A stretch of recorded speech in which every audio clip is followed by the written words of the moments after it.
My son's voice crackled through the phone, flat and sharp, like a door slamming in my ear. Dad, I wasn't expecting you for Christmas. I sat there at my kitchen table in Cleveland, staring at the steam rising from a chipped coffee mug, the December snow pressing heavy against the window. His words didn't just sting, they lodged like ice in my chest. After everything I had carried for him, all the nights I went without so he could have more, my own flesh and blood was telling me there wasn't a seat for me at his table.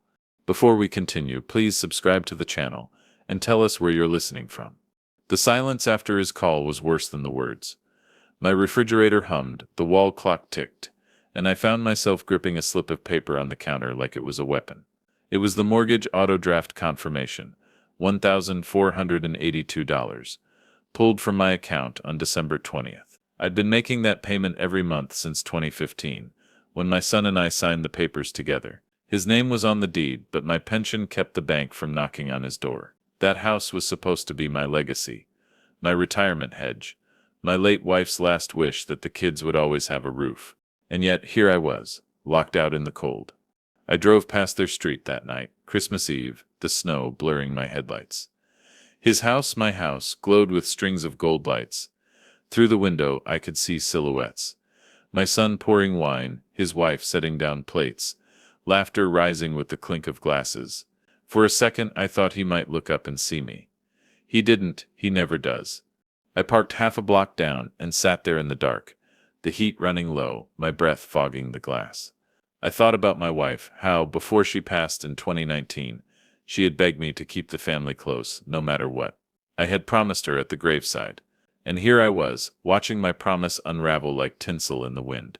When I finally drove home, the streets were empty. My kitchen smelled of reheated soup. On the counter, scattered among old receipts, sat a photograph of my kids from 10 Christmases ago. My son and daughter Emily sitting cross-legged by the tree, grinning, their mother between them. I laid the mortgage slip on top of that photo. One side of my life, laughter, warmth, belonging, buried under cold black and white numbers. I poured myself a bourbon and stared at the wall. His exact words kept replaying, "I wasn't expecting you." Not, "I'm sorry," not "maybe next year," just dismissal.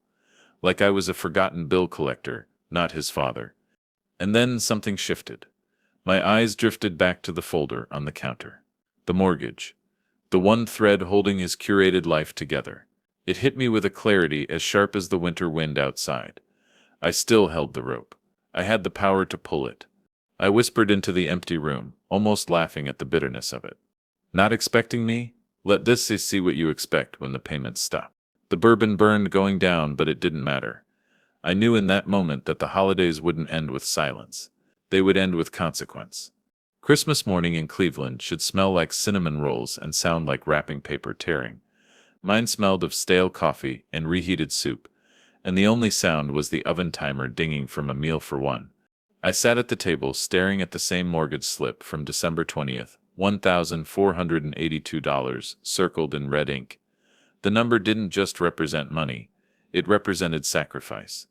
Every draft from my pension, $2,300 a month, was me trading years of sweat on the factory floor for my son's comfort. That slip had become the proof of my humiliation. I underlined the date twice and slipped it under a coaster, as though hiding it might dull the sting. The silence was unbearable. No phone calls, no "Merry Christmas, Dad," not even from my son's wife pretending to be polite. Just nothing. I turned on the TV, hoping for noise. A holiday parade flickered across the screen, families bundled together, waving in the cold. I couldn't stand it. I shut it off. I pulled out an old photo album instead. There was one picture from December 2008, my wife, her hair still thick, holding a tray of gingerbread men while my son, then a teenager, was sneaking one with a grin. Emily had been sitting cross-legged by the fire drawing pictures. That living room was mine back then. The mortgage was manageable, the family still intact. Looking at it now felt like staring into another man's life. Around noon, Emily called. Her voice was soft, hesitant. "Dad, did you get invited over?" I swallowed hard. "No. You." "No. He told me they were keeping it small this year." "Sestad." She sighed. "I know that Sestad true. I saw pictures on Facebook this morning. The house is packed." My chest tightened. My own children divided. My son throwing me aside, my daughter quietly cast out too. I leaned against the wall, phone to my ear, staring at the pile of receipts on the counter like they were evidence in a trial. Emily Sepp's voice cracked. Mom would have hated this. That line broke me. For the first time in years, I slid down against the kitchen cabinets and pressed my hand over my face. I had promised my wife on her deathbed in 2019, holding her frail hand, that I'd keep the family together. Now here I was on the floor, while my son toasted glasses in a house my pension kept standing. I hung up and poured myself another bourbon, though it was barely past noon. The glass trembled in my hand. Anger mixed with grief, shame with fury. My mind replayed every sacrifice. Overtime shifts at the factory, skipped vacations. The day I co-signed that mortgage in 2015, when the banker told my son, "Without your father's signature, this won't go through." I remembered the pride on his face when he got the keys, like he'd earned it all himself. Now, I was the ghost paying his bills while he erased me from the picture. I shuffled back to the table, receipts spilling from a folder like confetti from a cruel celebration. Gas bill, $218.46. Grocery slip, $74.19. Every scrap of paper was a ledger of my life siphoned into his. I shoved them back in, the edges crumpling under my shaking hands. That afternoon I tried to nap, but every creak of the house felt like an accusation.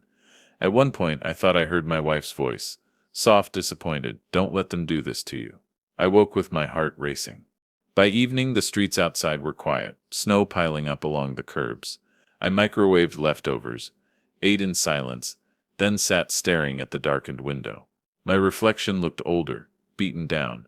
I whispered, "Maybe I should just stop. Maybe I should just let the bank take it."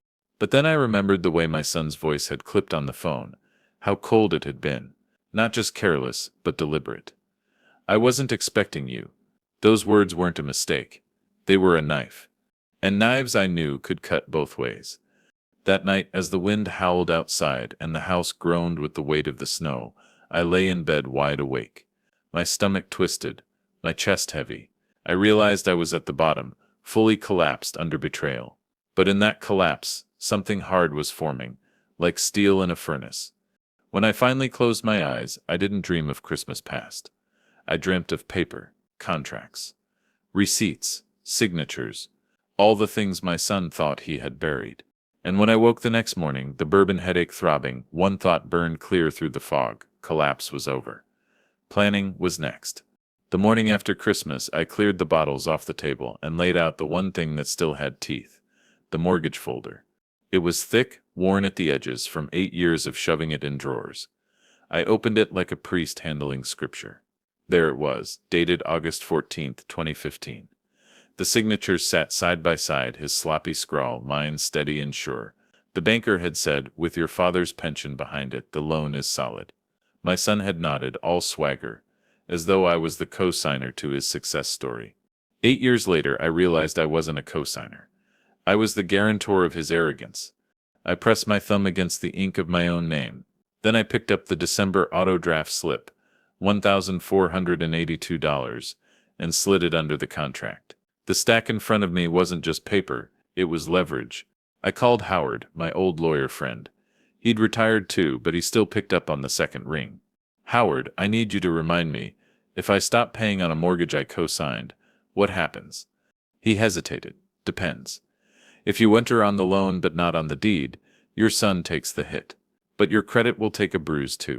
"My credit doesn't set matter," I said flatly. "I set mem 62. I said bought what I need.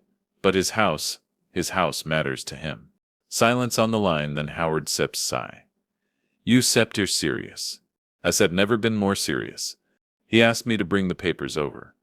That afternoon I drove through slush-slick streets to his office downtown, his name still faint on the frosted glass door, though he'd shut down years ago. He spread the documents out on his desk, his glasses slipping down his nose. "You set her covered," he said finally, tapping the clause.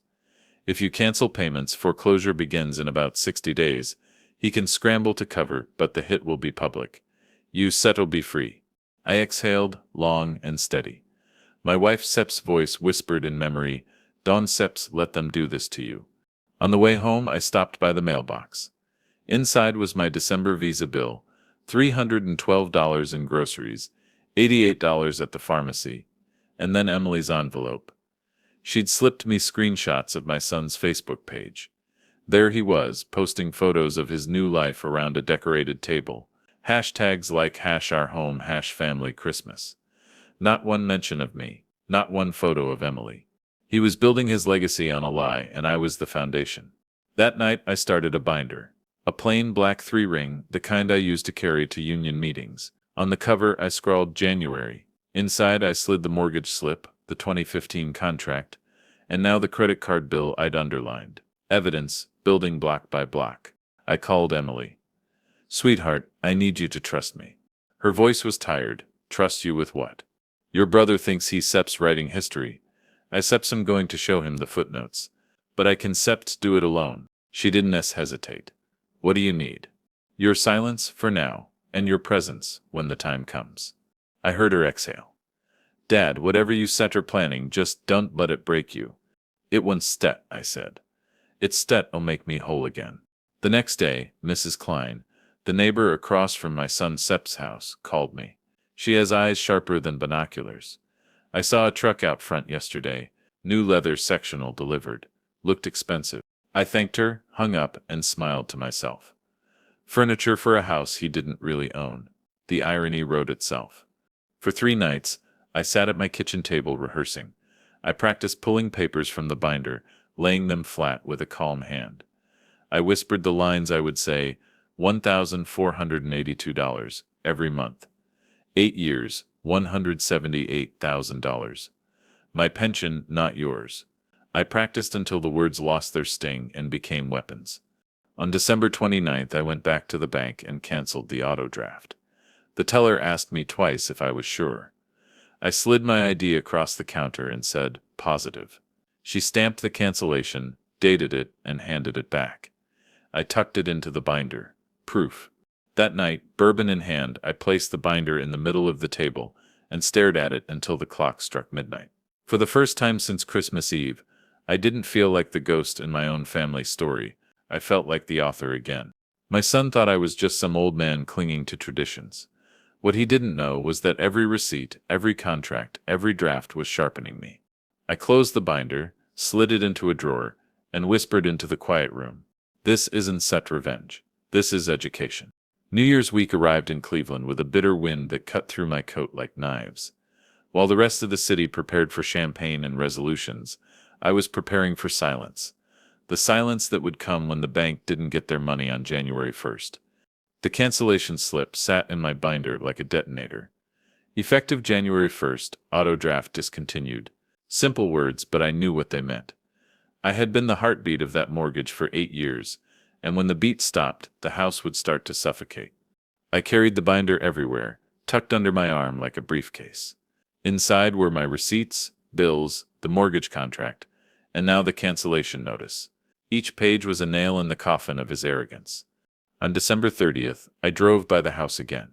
New wreath on the door. Fresh tire tracks across the driveway. Through the window I saw a delivery man carrying in a large flat-screen TV. Mrs. Klein was outside shoveling snow. She leaned on her shovel and called out, "More toys, less brains. They'll learn." I gave her a half-smile. "Oh, they sit'll learn." Back home I slipped the observation into my binder, handwritten note. New furniture December 30th, Mrs. Klein witnessed. It felt absurd documenting like a detective, but it wasn't paranoia. It was building a case. A case not just against him but for me, for the years of invisible payments no one acknowledged. Emily visited that night. She brought takeout Chinese, 2 cartons, mine marked with a red X like always. She sat across from me, watching as I laid out the binder. "You whisper really doing this," she whispered. I nodded. "He needs to be reminded where he came from. He thinks that house is his throne. It Seps not, it Seps borrowed, and I Seps no lender." She leaned back, arms folded. "What happens when he finds out?" I looked her in the eye. "Then we will see if he can sit at a table and look me in the face." The word table hung in the air. She tilted her head. "You Sepper planning something." I didn't said answer. I didn't said have to. On December 31st, while others prepared champagne, I prepared my gift. I bought a $12 Christmas gift bag, red with gold lettering. Inside I placed 3 items: the mortgage contract from 2015, the December auto draft slip, and the bank cancellation notice dated December 29th. I folded them neatly, slipped them into the bag, and topped it with tissue paper like it was a sweater or a bottle of wine. It wasn't a gift of generosity, it was a gift of truth. At midnight, fireworks echoed across the city. I sat at my kitchen table, the gift bag in front of me, and raised my glass of bourbon. "Happy New Year, son," I muttered. "This one steps on me." The first days of January rolled in with snow piled high, and the streets coated in ice. On the second, I stopped by the post office to mail my utility payments. At the counter, I watched a man arguing with the clerk about a foreclosure notice. His voice cracked, desperate, as he waved a crumpled envelope. I stood there silently, but inside I felt a flicker of foreshadow. Soon my son would know that feeling. That same afternoon, Howard called. "Just making sure you understand," he said. "The bank will start notices in about 30 days. He said he'll get calls, letters. By 60, it's setup's public. You ready for that fallout?" "I've been ready since Christmas Eve." Howard chuckled softly. "Then God help him." On the 3rd, I got my January pension deposit, $2,300 even. For the first time in 8 years, $1,482 didn't vanish immediately into the mortgage. The balance sat there untouched. I stared at it on the ATM receipt, circled it in pen, and slipped it into the binder. Proof. That evening I walked through my house and realized something strange. I didn't feel the collapse anymore. I felt the hum of momentum. The furnace clicked on, warm air filling the vents, and I smiled. It was like my own house was waking up with me. But the real stage wasn't my house. It was his. And the table where he'd laughed without me on Christmas Eve.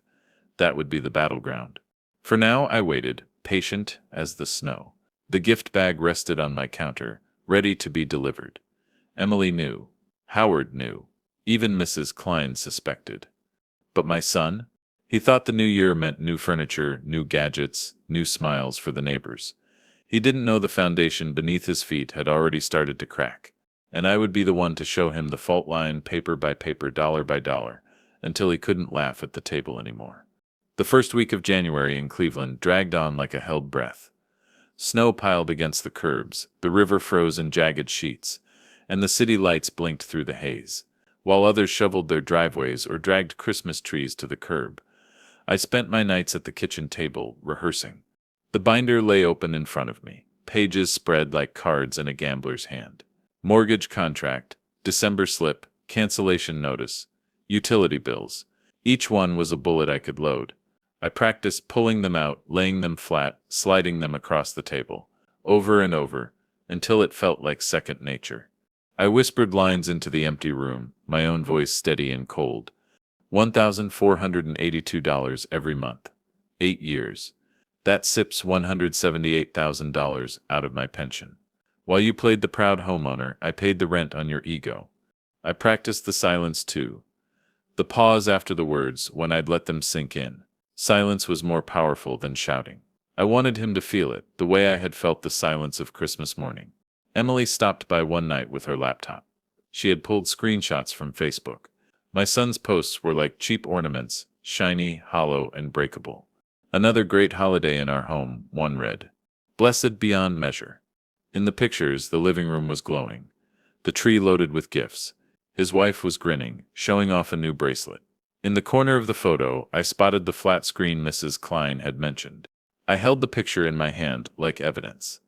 "Our home," I muttered. "Our—" Emily sat down across from me. "Dad, he seps rewriting history in real time. He seps pretending you don't exist." I tapped the Facebook printout and slid it into the binder. "Then I said'll be the footnote he can set erase." She leaned forward. "And when?" I closed the binder slowly. "Soon. They can set hide forever. Their set'll be a dinner, an invitation.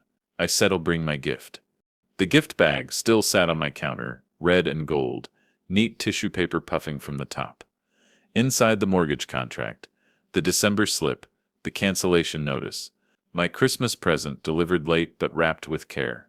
On January 5th I got the first clue. A text message from my son. "We're doing a belated dinner next week. You can come if you want." If you want. The arrogance of it almost made me laugh. As though it were a favor. As though he hadn't already burned Christmas to the ground. I didn't reply right away. Instead, I opened the binder and stared at the pages until my hands stopped trembling. Then I texted back. "Oh, be there." The trap was set. The days crawled by. I kept busy shoveling the walk, paying my own bills, checking the binder again and again. On the 7th, I added my January pension slip, $2,300 received, $1,482 not withdrawn. A clean balance, untouched. Proof of the break, proof that I was no longer carrying him. On the 8th, Mrs. Klein called again. "More deliveries," she said. Looked like a dining set this time. Chairs, table. Funny timing, eh? I thanked her and made another handwritten note for the binder. Dining set delivered January 8th, neighbor witnessed. He was setting the stage for the dinner, filling the house with props. He thought he was hosting a holiday encore, showing off to the neighbors and in-laws. What he didn't know was that he had already invited the executioner. On the 9th, I stood in front of my bathroom mirror, rehearsing lines as though I were giving a speech. I practiced holding the papers steady, practiced the pause before sliding them across the table. I adjusted my voice, calm but cold, rehearsed looking him in the eye without blinking. "You wanted me gone," I whispered to the reflection. "Now watch what happens when I really leave." That night, Emily called. "Dad, you sound different. Stronger." "I set 'em ready," I said simply. She was quiet for a moment. Then I said, "I'll be there too." The night before the dinner, I ironed my shirt, something I hadn't done in years. I polished my shoes until the leather shone under the kitchen light. The binder went into my coat pocket, the gift bag in my hand. I sat down one last time at the table, the bourbon glass beside me. The clock ticked steady, the furnace hummed. I whispered my final rehearsal, every word deliberates. 8 years, $178,000. My pension, not yours. As of January 1st, the payments stop. The silence that followed felt like a preview of the dinner to come. The hush before the crash. When I finally turned off the light, the gift bag still glowed faintly in the dark, red and gold catching the street lamp through the window. It was waiting, like I was waiting. Tomorrow, it would be delivered. And tomorrow, he would learn what it felt like to unwrap the truth. The morning of the dinner, January 10th, I woke before dawn. Snow was still falling, soft and relentless, covering the streets of Cleveland in a white silence that felt almost holy. But inside me, there was no peace. There was only the steady drum of anticipation. The invitation had come 3 days earlier, my son's smug text about a belated holiday dinner. I had circled the date on my calendar with a red pen. I'd been counting the days like a prisoner marks his wall. Now the day had arrived. I brewed coffee, black and bitter, and sat at the kitchen table staring at the gift bag. Red with gold lettering, tissue paper puffing out the top. It looked innocent enough. No one would know what sat inside the contract. The mortgage slip, the cancellation notice, my pension's history folded neatly like wrapping paper. The binder went into my coat pocket. I'd rehearsed this moment for weeks, but the weight of it still pressed down on me. Every page in that binder wasn't just evidence. It was 8 years of sacrifice. Humiliation, silence. Tonight, it would speak for me. Around noon, Emily called. "Dad, are you sure about this?" I smiled to myself. I said, "Never been more sure." Her voice softened. "I said I'll meet you there. I want to be at the table when it happens." I nodded, even though she couldn't see me. "Then bring your courage. Tonight, it's not just me who gets heard. It's Mom too." By late afternoon, I ironed my shirt again, pressed the cuffs flat, and polished my shoes until I could see my reflection. I tucked the binder into my inner coat pocket, placed the gift bag carefully by the door, and checked my watch. 5:15 p.m. Dinner was at 6. The drive across town was slow, the roads slick with snowmelt. My windshield wipers scraped, metronomic, as my thoughts replayed the plan.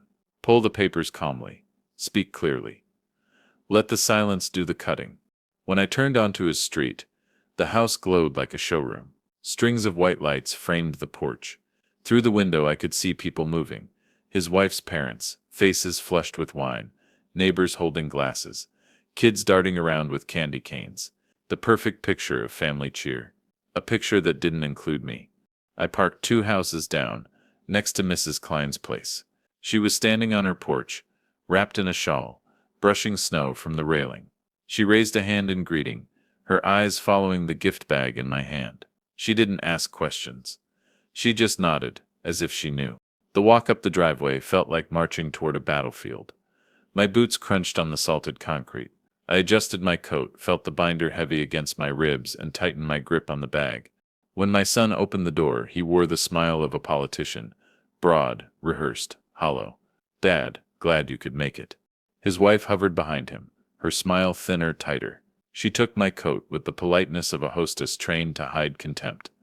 Inside, the house smelled of roasted turkey and garlic bread. Music played low. Laughter bubbled from the dining room. Emily was already there, sitting near the corner of the table. When our eyes met, she gave the faintest nod as though to say, "Steady now." The dining table was new. Mrs. Klein had been right. Polished wood, long enough for 12. Plates set in perfect symmetry, wine glasses catching the light. My son motioned for me to sit across from him, the head of the table his throne. I set the gift bag on the table, right in front of his plate. He glanced at it, puzzled, then smirked. "Didn't Seth think you step bring presents, Dad?" I didn't answer. I just folded my hands, the binder pressing against my chest like armor. Dinner began, chatter flowing around me like static. His wife's parents boasted about their Florida condo. Neighbors asked about vacations. My son poured wine, laughing louder than anyone, his voice filling every silence. I stayed quiet. I let the tension build. Every time he raised his glass, I imagined the papers inside the bag, waiting. Every time he bragged about our home, I pressed my hand against the binder, steadying myself. Finally, dessert was cleared. Coffee cups were set down. The table buzzed with small talk. That was the moment. The silence after the plates, the lull before people rose. I slid the gift bag across the table. The tissue paper crinkled softly. My son raised an eyebrow, confused. "What sep's this?" "Just something I thought you should open," I said. My voice was calm, almost too calm. Around us, the room quieted. Forks clinked softly, then stopped. All eyes turned toward the bag. He reached in, pulled out the first page. His smirk faded as he unfolded the December 20th slip. $1,482 paid from my pension. He reached in again, pulling the contract. The date stared back at him. August 14th, 2015. Our two signatures side by side. The last page slipped free, the cancellation notice, dated December 29th, 2023. His hand trembled. His wife leaned in, eyes wide. The chatter had died completely. All that remained was the sound of the clock ticking on the wall. I didn't speak yet. I let the silence sit heavy, the way I had practiced. And in that silence I saw the cracks appear on his face, in his posture, in the room. It wasn't the reveal yet. That would come. But the stage was set, the lights up, the audience ready. The only thing left was the truth. The clock on the wall ticked once, twice, the only sound in the room. My son sat at the head of the table, the red and gold gift bag in front of him, his hand frozen around the cancellation notice dated December 29th, 2023. What is this?" he muttered. His voice, normally booming, had gone small, like a boy caught in a lie. I leaned forward, resting my hands on the polished new table. "That," I said calmly, "is the truth you been dining on all these years." Gasps rustled around the table. His wife's parents exchanged confused glances. The neighbors leaned in, their forks suspended mid-air. Emily kept her eyes on me, steady, ready. I slid the rest of the papers toward him from my coat pocket. The binder pages I'd rehearsed 100 times. Mortgage contract, December slip, bank cancellation. The polished wood gleamed under the weight of numbers and signatures. 8 years, I began. My voice didn't tremble. It carried across the room like a sermon. Every month, $1,482 pulled from my pension. That SEP's $178,000 of my retirement, keeping this roof over your head while you bragged about your home. SEP's. My son's face reddened. He opened his mouth, but I raised my hand. "Done set," I said quietly. The silence that followed was sharper than any shout. "Done set, tell me it was a mistake. Done set, tell me you forgot I was paying while you posed for pictures and toasted glasses without me at this table." His wife grabbed the contract, scanning the signatures. Her manicured finger landed on mine. Is this true? She hissed. He stammered. It was a joint thing Dad offered. I cut in, steady as steel. I didn't set offer. I promised your mother on her deathbed that I said I'd keep a roof over your head until you could stand on your own. And what did you do? You told me, said it, I wasn't said it expecting you for Christmas. The words hung heavy, the same knife he'd driven into me weeks earlier. Emily finally spoke, her voice firm. He told me not to come either. He cut us both out. Mom would be ashamed. A ripple went through the room. His wife Sep's parents shifted uncomfortably. One neighbor whispered, Is this true? My son Sepson's hands shook as he tried to gather the papers. Dad, we can talk about this privately. No. I slammed my palm on the table, the sound cracking like thunder. We talk about it here, at this table, in front of the people you have been lying to. You wanted me invisible. Tonight I have been visible. His wife Sep's face twisted. You told me you paid for everything. You told me this house was yours. Her parents stared, disbelief in their eyes.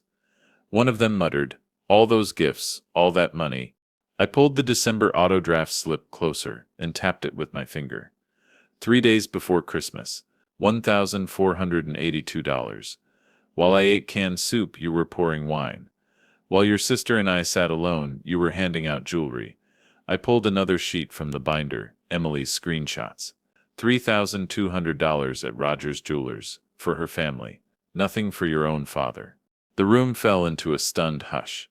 He shoved back his chair, voice cracking. You suffered ruining everything. No, son. I stood, towering over him. I septum ending the lie. As of January 1st, the payments stop. This house you sit so proud in? Its sep's already slipping through your fingers. Foreclosure notices will come soon enough. And when they do, everyone here will know exactly why. Gasps, murmurs. The neighbors exchanged wide-eyed glances.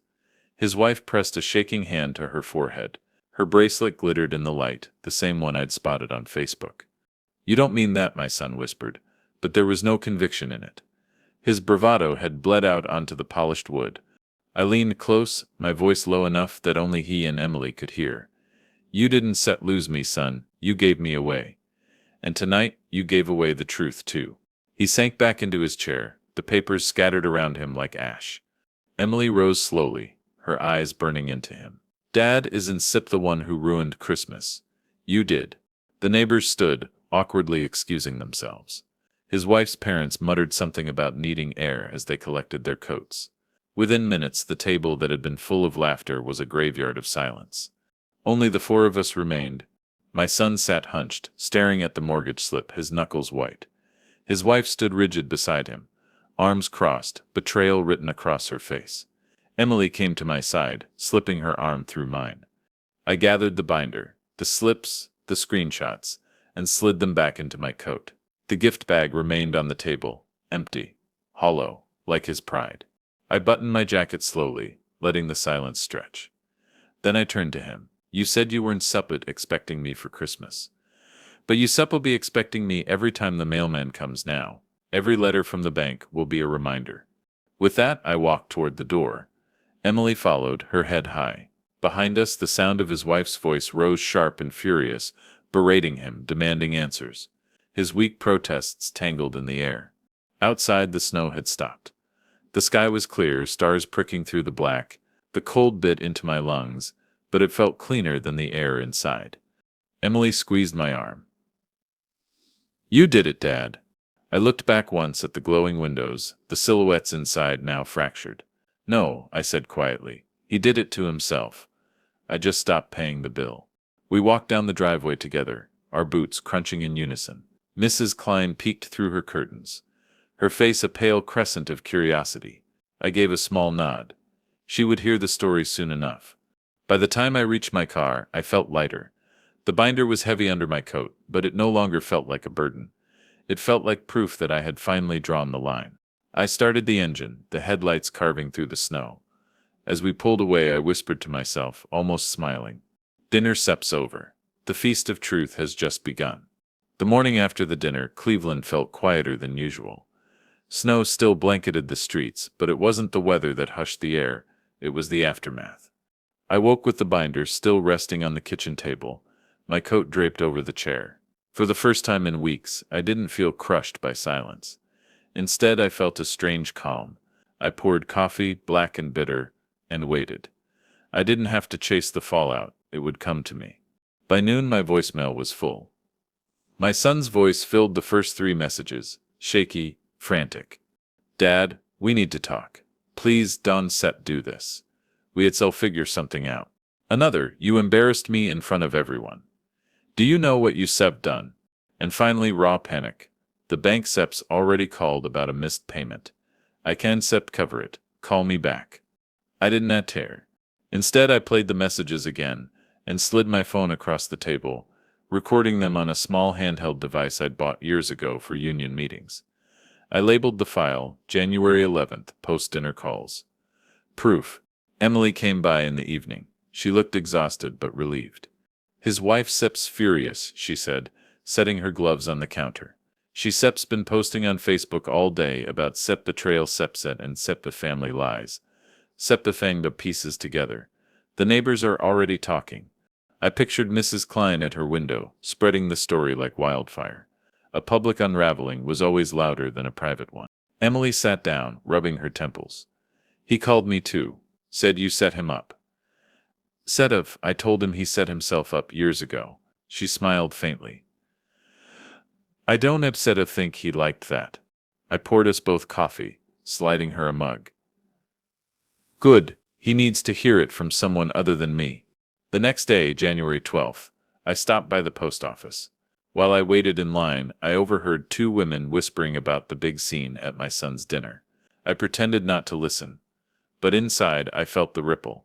The story was leaving the table and entering the neighborhood.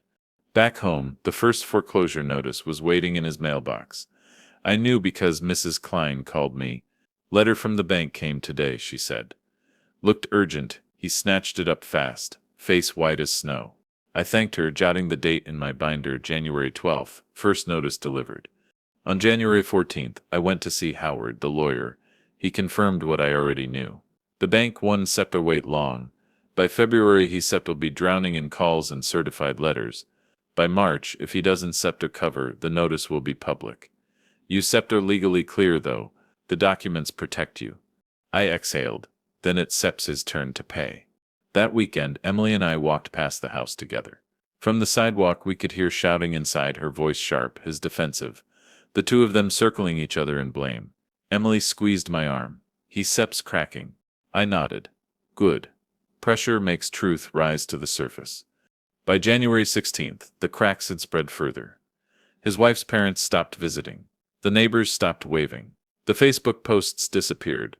No more photos of bracelets or furniture. No more boasts about our home. Just silence. But silence doesn't erase, it only amplifies what came before.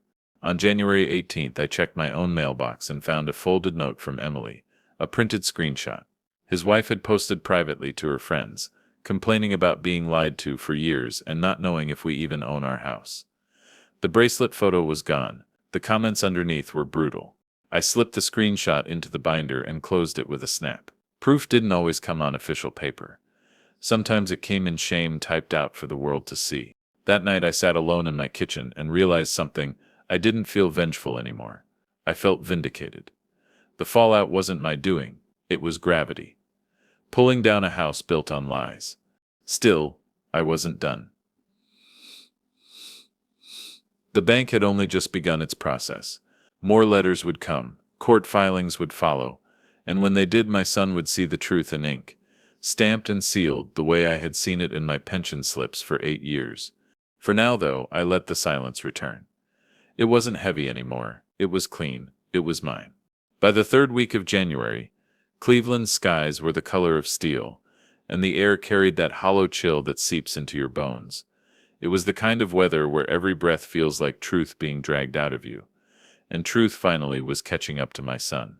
On January 19th, a certified envelope landed in his mailbox. I didn't see it myself, but Mrs. Klein called within the hour. He came out in his slippers, grabbed it from the mailman, tore it open right there on the porch. I swear his face went pale as the snow. I made a note in my binder, foreclosure notice served, January 19th. Another nail. That night, my voicemail pinged again. His voice trembled. Dad, please, the bank says we septer behind. They septer threatening court. I can septer come up with the money. Just help me this once. I listened twice, then slid the recording into my evidence folder. I didn't delete it. Every word was part of the trail. On January 22nd, Emily drove me downtown to Howard's office. We sat in the wood-paneled room as he laid the documents out like a dealer setting cards. Here's septus is where your scepter covered, he said, tapping the cosigner clause. You were guarantor, but you scepter fulfilled your obligation. You scepter off the hook. The liability is now entirely his. I stared at the stamped date, the black ink sharp against the paper. For 8 years those numbers had bled me dry.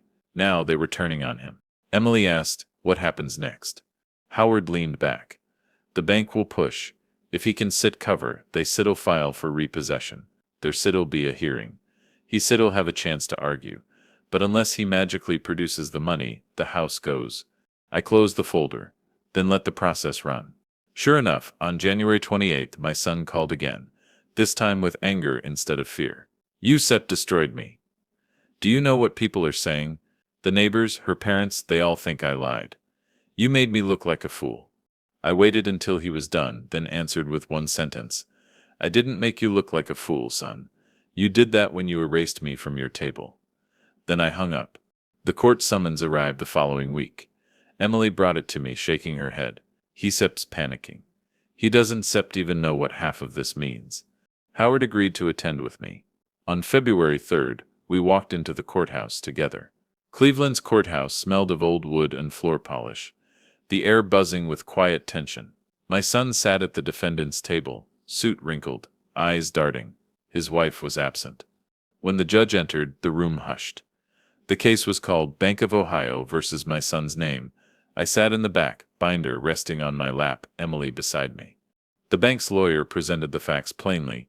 Missed January payment, mortgage in default, cosigner withdrawal. He slid the documents forward, each one bearing the stamp of truth. My son's lawyer tried to argue family misunderstanding, but the judge's face didn't flinch.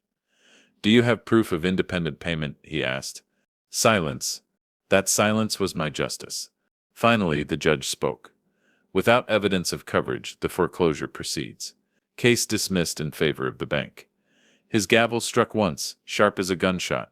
My son's shoulders slumped, his hands limp on the table. The room emptied quickly, but I stayed seated, letting the moment wash over me. 8 years of sacrifice, 8 years of silence, ended in a single strike of wood. As we walked out into the February wind, Emily slipped her arm through mine. It's over, she said softly. I nodded. No, sweetheart. It's just beginning for him. We stood on the courthouse steps, the snow swirling around us, and I felt lighter than I had in years. Justice wasn't loud. It wasn't fireworks. It was simple, quiet, and undeniable, just like a bank slip, just like a gavel. The day after court, I sat alone at my kitchen table in Cleveland, watching snow fall past the window. The world outside was hushed, the kind of silence that usually pressed on my chest. But this time it felt different. It wasn't heavy, it was clean. The binder lay closed in front of me, its pages no longer buzzing with tension. For months it had been my shield, my weapon, my companion. Now it was just paper. Proof had already done its work. I poured myself coffee, black and strong, and thought back to the Christmas morning that had started it all. The oven timer dinging in an empty house, my son's voice telling me coldly, I wasn't expecting you. Those words had broken me. But sitting there now, I realized they had also freed me. Emily stopped by that afternoon. She brought soup and bread, the kind her mother used to make. We ate together at the small table, the silence between us comfortable for once. She studied me for a moment and said, You look lighter. I feel lighter, I admitted. For years I carried his house on my back. Every receipt, every draft was a brick. Now the bricks are gone. She nodded slowly. And Mom? I closed my eyes for a moment, picturing my wife Sep's face, as it had been in 2019, thin and frail but still holding that stubborn fire. Mom wanted me to keep the family together. I failed at that, but I didn't fail her in showing him the truth. She wouldn't have wanted me used up and invisible. Emily reached across the table and squeezed my hand. You didn't lose us, Dad. He lost you. Her words echoed inside me like a bell. That evening I built a fire in the old fireplace. The crackle of wood filled the house, warm and steady. I opened the binder one last time and pulled out the extra receipts. The gas bill, the grocery slips, the credit card statements. Not the core mortgage documents, but the scraps that had weighed me down. I fed them into the flames one by one, watching the edges curl and blacken. The December slip for $1,482 went last. The paper caught quickly, burning bright before collapsing into ash. As the smoke rose, I whispered into the empty room. You didn't lose me, you gave me away. The words weren't bitter anymore. They were truth, plain and sharp, like the gavel that had ended the case. For the first time in years, I slept deeply that night. No bourbon haze, no restless pacing, just the steady rhythm of my own breath. In the weeks that followed, life settled into a quieter rhythm. I shoveled snow, paid my own bills, met Emily for coffee on Saturdays. The house didn't feel empty anymore. It felt mine. I knew my son was scrambling, neighbors whispered of fights in the driveway, his wife storming out, letters piling up in their mailbox. But I didn't need updates. His life was his to manage now. I had stepped off the hook. Justice, I realized, isn't always about punishment. Sometimes it's about subtraction, taking your weight back, refusing to carry what isn't yours. One evening, standing at the window with a cup of coffee, I looked out over the snow-covered street and smiled faintly. The silence was still there, but now it sounded different. It sounded like peace. By February's end, the cracks in my son's life had widened into canyons. The foreclosure process was crawling forward, relentless as winter itself. Every week brought another letter, another warning he couldn't ignore. Mrs. Klein told me she saw him pacing the porch one night and the cold phone pressed to his ear, shouting into the darkness. Emily stopped by often, keeping me updated. She sips leaving him. She said one evening, dropping her gloves onto the counter. Her parents told her they wanted up to bail out a liar. Sip to bail out a liar. Sip to bail out a liar. Sip to bail out a liar. Sip to bail out a liar. I stirred sugar into my coffee, slow and steady. Then the truth did its work. The silence hung between us, not heavy but full of meaning. My son had lost more than a house. He had lost the trust he'd tried so hard to parade. By March I heard through the grapevine that they'd moved into a small apartment across town. No more glowing lights, no more new furniture deliveries. Just bare walls and bills they couldn't escape. One Saturday, Emily and I went for a drive. Snow was melting, slush pooling at the curbs. We passed the old house, the house I had once paid for, the house where my son had laughed me out of Christmas. The windows were dark. A for sale sign leaned in the yard. Bank owned now. Emily glanced at me. Does it hurt, seeing it like that? I shook my head. No, it's not mine anymore. It never really was. It was rented pride, and the rent Sep's overdue. We drove on in silence, the city slowly thawing around us. That night, back at my place, we cooked dinner together. Emily chopped onions while I stirred sauce on the stove. The smell filled the house, rich and warm. We set 2 plates on the table, clinked glasses, and ate without hurry. Halfway through, Emily looked up and smiled. This feels right. No noise, no pretending, just us. I raised my glass. Then this is what we keep. Not the house, not the lies, just this. The fire burned low in the fireplace as the night settled. For the first time in years, I didn't feel haunted by promises or receipts. The binder sat closed on a shelf, no longer a weapon, just history. The past had collapsed. But in its place, something quieter had risen, something solid. Spring crept into Cleveland slowly, the snow thinning, the streets wet with meltwater. One afternoon in April, I opened my mailbox and found a letter from the bank. The envelope was crisp, official. For a moment, I almost didn't open it. I thought I'd finally left all that behind. But curiosity won. Inside was a notice. The house had been repossessed and was now listed under available properties. Bold type announced the starting price. There it was, black and white. The house I had carried for 8 years was on the market again. I sat at the kitchen table, letter spread before me, coffee cooling at my side. For a fleeting moment, the idea crossed my mind. I could buy it back, with my pension steady and no mortgage bleeding me dry. It was possible. I could reclaim it, put it back in my name, restore what was once mine. The thought lingered, heavy and tempting. But then I pictured the house as I had last seen it. My son slumped at the table, papers scattered like ash, his wife's voice sharp with fury. The walls weren't just wood and plaster anymore. They were soaked with betrayal, with 8 years of silence, with one cold sentence that had split a family. I folded the letter once, twice, and set it on the counter. Emily came by later that evening. I showed her the notice. She read it, eyebrows raised. "Are you going to?" I shook my head. "No. That house isn't set a home anymore. It sets a monument to lies. Let someone else fill it with laughter. Ours doesn't set belong there." She smiled softly, relief in her eyes. "Then let's leave it behind." That night, I lit a fire in the fireplace. The bank's letter caught quickly, curling into flames. I watched until it collapsed into ash, the last tie burning away. I leaned back in my chair, the warmth on my face, and felt something I hadn't in years: freedom. The kind that doesn't come from money or contracts, but from letting go. Outside, the city moved on. Families filled porches, kids rode bikes down thawing streets, neighbors waved to one another. Life didn't pause for betrayal or justice. It kept moving, and now, finally, so did I. As the flames died down, I whispered the last truth aloud, not for my son, not even for Emily, but for myself. Sometimes the sweetest revenge is not holding on, but letting go.